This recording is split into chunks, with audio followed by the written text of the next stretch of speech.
haven't made one of these in a couple of months, and I'm not sure exactly what I have to say, so we'll see what comes up. I know I've felt a little bit of a pull to make a video, um, even though that's kind of a counterintuitive pull at this point. I'm not sure if you've noticed how saturated YouTube is with AI content related to spirituality and awakening and you know, things we throw around here on this channel once in a while. I think that there's something about those videos that is very helpful in terms of an initial sort of inroad to this kind of, what should we call it? This kind of path or work or view of the world. And at the same time, I find them largely to be, like most AI content is, which is formulaic and conceptually aimed at a cut and dry kind of framework, which certainly in my experience is not the way that this process has unfolded. And so I think seeing all of these, it's made me wonder, why are so many people interested in spiritual awakening? I already think that I know the answer at a deeper kind of a level in terms of what's happening, which is that there's a large-scale shift in consciousness that's happening all around the planet. And it's taking sort of various forms depending on where we are. So that's sort of the most, I guess, rudimentary level. I shouldn't say deepest, because it's not all that deep, really. It's just a movement of consciousness.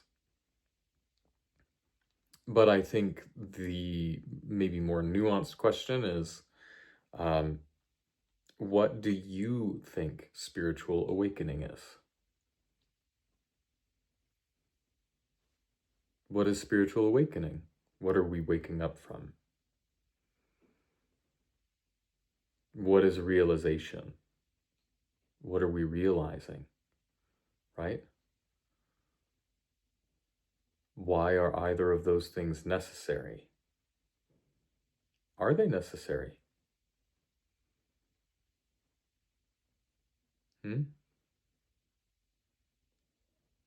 I think these are important things to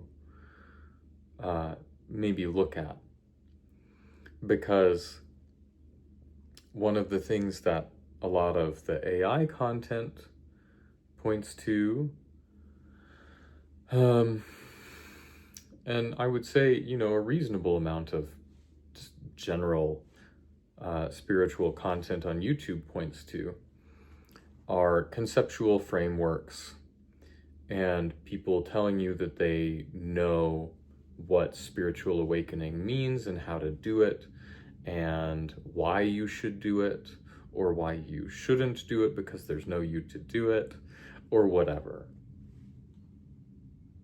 Yeah, there's a lot of that out there. The spiritual marketplace has exploded over the past, I don't know, probably 50 years, but certainly the past 15 to 20, with the advent of the internet and platforms like this. So I think one of the big drawbacks to that, and also one of the good things, is that you see how many different descriptions there are of what spiritual awakening can be. and how many different interpretations of that unfolding there are, and how many people are very opinionated and think that they are right about the descriptions of that unfolding that there are.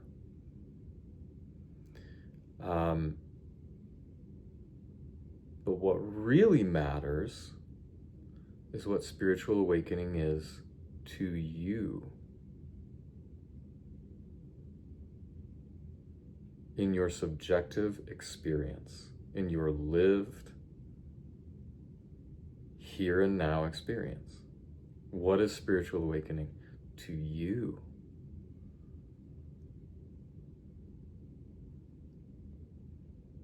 Or if you want to call it enlightenment or self-realization, or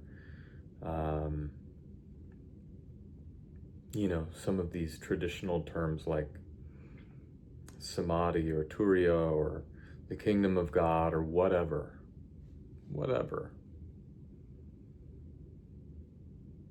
And why do we need to be there? Yeah, that's what's important.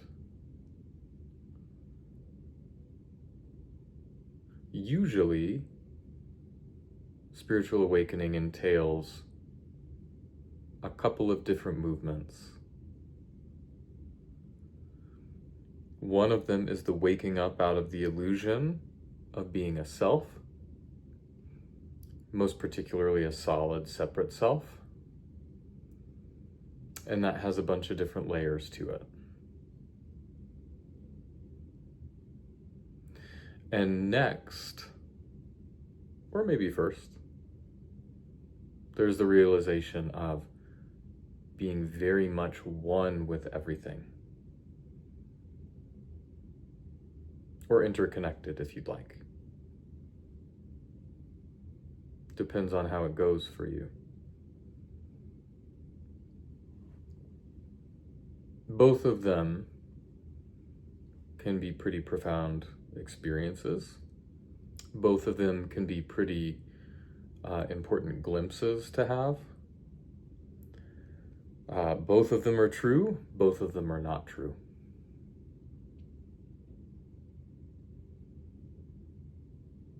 Right?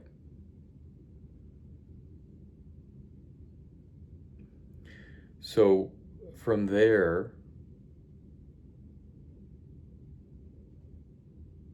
it's a matter of waking up to what you are. What are you if you're not a self? Exclusively. You're still a self. You have to order lunch. You have to raise a family.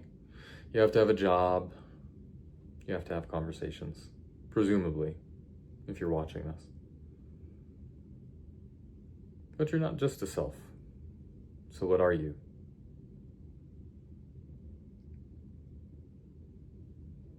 What are you if you're everything?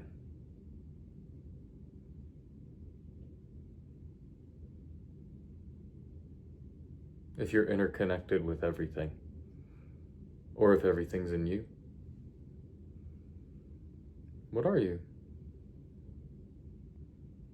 And don't say awareness.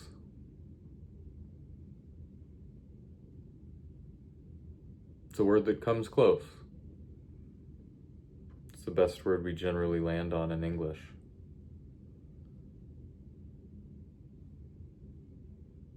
But I'd be careful about just stopping with awareness.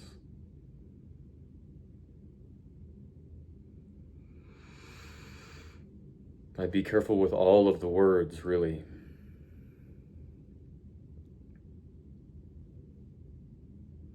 So, what do we do? Do we try to wrap our minds around it? Figure out what we are and what we're not? Do we try to feel into it? Get a felt sense of what we are and what we're not? Do we do away with concepts altogether and hope that that will show us what we are and what we're not? Do we stop hoping that we'll figure out what we are or what we're not? Do you see what I mean?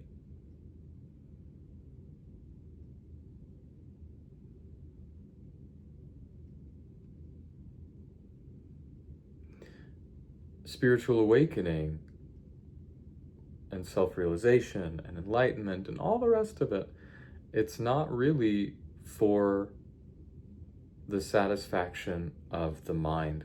It's not for the satisfaction of getting a solid, lasting, permanent answer that we can turn into a concept. That's not, in my experience, what this is about.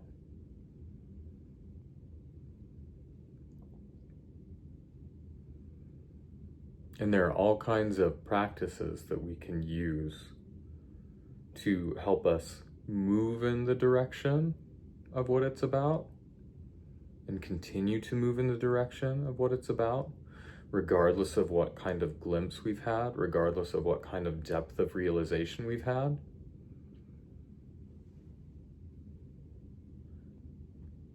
But landing on something that we can really perfectly articulate, as soon as we're there, whatever enlightenment is, it's probably gone right by.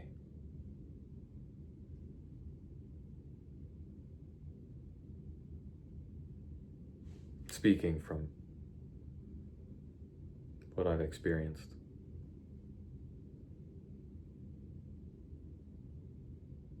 The good news is,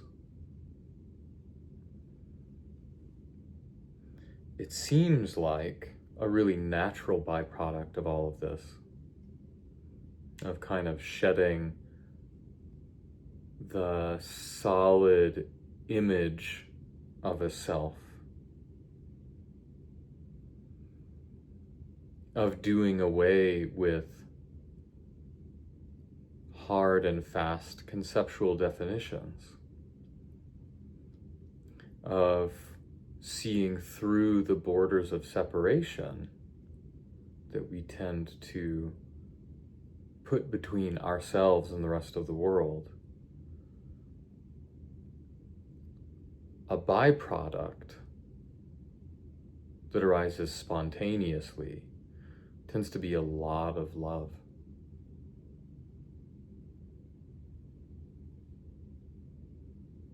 And a lot of kindness and a lot of compassion.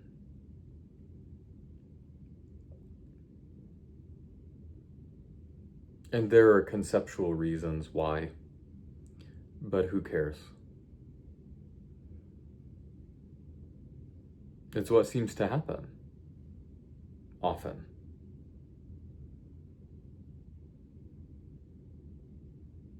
And I think really, if we're going to talk about awakening and why it's important, those attributes, those are maybe worth investing in as a human, as somebody who's here now. Those seem to be what we need. Pretty desperately, really.